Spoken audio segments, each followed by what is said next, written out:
Assalamualaikum warahmatullahi wabarakatuh. Ya, alhamdulillah rabbil alamin. Wassalatu wassalamu ala asrafil anbiya'i wal mursalin wa ala alihi wa ashabihi ajma'in, amma ba'd. Yang saya cintai, siswa-siswi khususnya SMPN 160 Jakarta Timur, semoga kalian semuanya selalu sehat walafiat, selalu dalam lindungan Allah Subhanahu wa taala, diberikan kemudahan segala apapun yang kalian cita-citakan, baik dalam hal kebutuhan finansial, kebutuhan psikis, dan lain-lain sebagainya.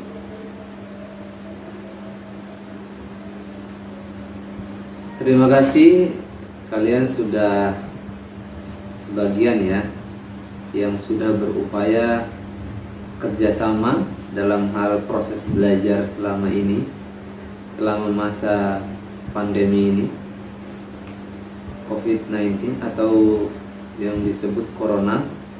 Terima kasih kalian yang telah berpartisipasi belajar, mau interaksi belajar. Nah, itu merupakan bagian dari kebanggaan bagi kami semua, guru khususnya di SMPN 160. Adapun yang belum sempat berinteraksi proses pembelajaran, silakan diperbaiki ya secara individual. Jadi mungkin bisa ditanyakan ke setiap guru-gurunya masing-masing bagi yang belum sempat. Oke, dalam hal ini ada beberapa pembelajaran yang menurut Pak Hujrin agak mudah gitu ya. Kalau kita harus fokus pada mata pelajaran itu sendiri, kayaknya ya agak terlalu susah ya, karena ya harus pakai ini itu segala macam ya, buku. Nah, ini ada beberapa hal yang ingin Pak Hujrin sampaikan sebelum masuk ke soal, bahwasannya kehidupan ini memerlukan yang namanya pendidikan. Ya, apapun ya, apapun itu orang pasti memerlukan yang namanya pendidikan, dan setiap manusia pasti menemui yang namanya pendidikan, baik pendidikan di lingkungan keluarga maupun pendidikan di lingkungan formal. Pendidikan mulai dari TK, SD, SMP, dan SMA, bahkan sampai kuliah. Nah, pendidikan ini adalah suatu proses produksi. Kenapa dikatakan produksi? Karena dia menciptakan kebutuhan fisik, menciptakan kebutuhan psikis, jiwa. Nah, ada 3 fungsi produksi dalam pendidikan yang ingin Pak Hujrin sampaikan pada kesempatan ini. Fungsi yang pertama adalah fungsi produksi administrator atau input. Ya, kalian bisa lihat di samping ya. Yang kedua adalah fungsi produksi psikologis atau output. Yang ketiga adalah fungsi produksi ekonomi. Nah, ya, adapun penjelasannya, fungsi produksi administrator atau input adalah segala sesuatu yang menjadi wahana atau proses pendidikan. Wahana, kalau wahana bisa dipikirkan ya, wahana itu apa ya? Wahana ibaratnya sarana, prasarana ya dalam proses pendidikan. Itu namanya fungsi produksi administrator atau input. Yang kedua adalah penjelasan dari fungsi produksi psikologis atau output, ialah berbagai bentuk layanan dalam proses peserta didik.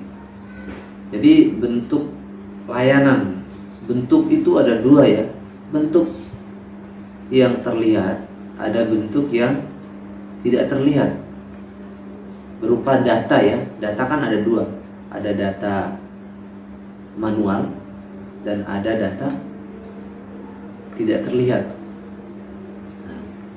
Itu namanya output, fungsi produksi output. Berbagai bentuk layanan dalam proses peserta didik, apapun proses pelayanan dari peserta didik itu merupakan bagian dari output ya. Contohnya ya, kegiatan proses pembelajaran selama semester, itu namanya output.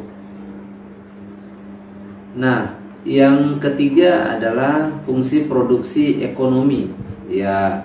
Ini diperhitungkan dengan mencari selisih antara kedua-duanya ini, antara input dan output, atau antara administrator dan psikologis. Oke ya. Jadi mungkin pernah Pak Hujrin jelaskan ya, bahwa dalam bercita-cita itu kita harus melihat 3 sisi. Yang pertama, kemampuan kita, yang pertama minat, yang kedua kemampuan kita, yang ketiga adalah ekonomi keluarga. Ini kalau tidak mendukung ketiga-tiganya itu, maka apapun yang kita cita-citakan tidak akan searah dan tidak akan stabil gitu. Nah, adapun gambaran ini, ketiga fungsi produksi ini, nah bisa dilihat di samping. Nah, realisasinya adalah apabila input lebih besar, input lebih besar daripada output, maka sesuatu yang ingin dihasilkan itu akan gagal. Nah, kalau input sama dengan atau sama rata dengan output, bisa jadi impas ataupun rugi gitu ya. Nah, kalau seandainya output lebih besar daripada input, maka bisa jadi sukses. Loh Pak, output sama input itu apa? Nah, bisa kita kembali ke asalnya di atas, seperti yang Pak Hujrin jelaskan. Administrator. Administrator itu adalah sesuatu hal yang kita inginkan, yang kita perjuangkan, itu berupa bahan. Kalau bahannya lebih banyak daripada minatnya atau kemauannya atau usahanya, maka bisa jadi akan gagal gitu kan. Nah, input itu adalah bahannya. Misalnya kalian dagang nih, modalnya banyak banget, tapi kalian menjual segala macam ya gitu-gitu aja ya cara jualnya sekarang. Kayak orang dagang gitu. Kalau orang dagang modalnya banyak, bahan-bahan segala macam, tapi dia jualnya acu tak acu kayak gitu, ya nggak mungkin bisa laku gitu kan. Otomatis gagal gitu. Itu namanya output. Output itu sesuatu yang lahir dari diri kita, semangat kita.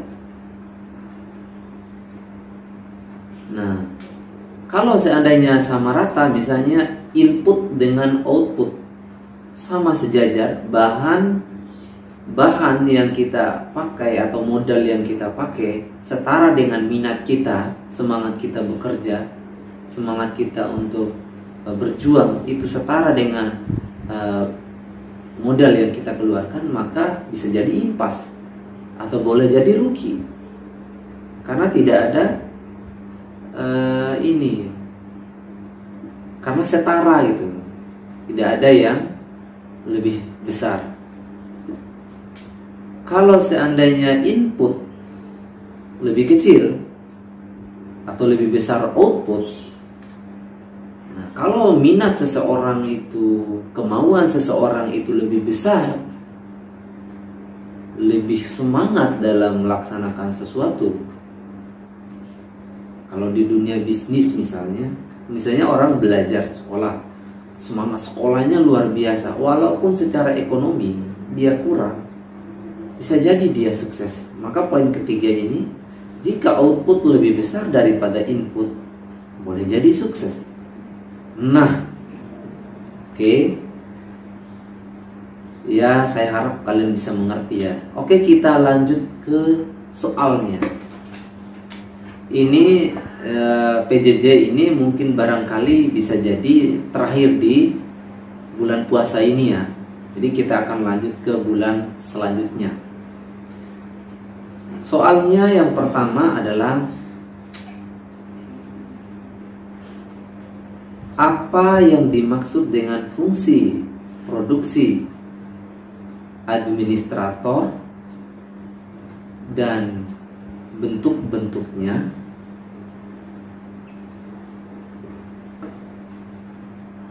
Yang kedua, apa yang dimaksud fungsi produksi psikologi dan bentuk-bentuknya?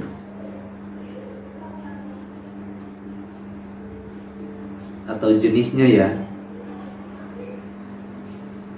Yang ketiga, apa yang dimaksud dengan fungsi produksi ekonomi? Oke, cukup 3 aja. Dan setelah kalian sebutkan dan uraikan bentuk-bentuk atau jenisnya, dan jangan lupa kasih kesimpulan. Jangan lupa kasih kesimpulan. Oke, semangat terus belajar, karena jika output lebih besar daripada input, otomatis kalian akan sukses, insya Allah. Tapi kalau kalian terlalu banyak mengeluarkan input tanpa diseimbangi dengan output, bisa jadi Anda bisa gagal dalam bertindak. Oke, sekian dari Pak Hujrim. Terima kasih atas simaknya. Sampai ketemu lagi di bulan berikutnya. Assalamualaikum warahmatullahi wabarakatuh.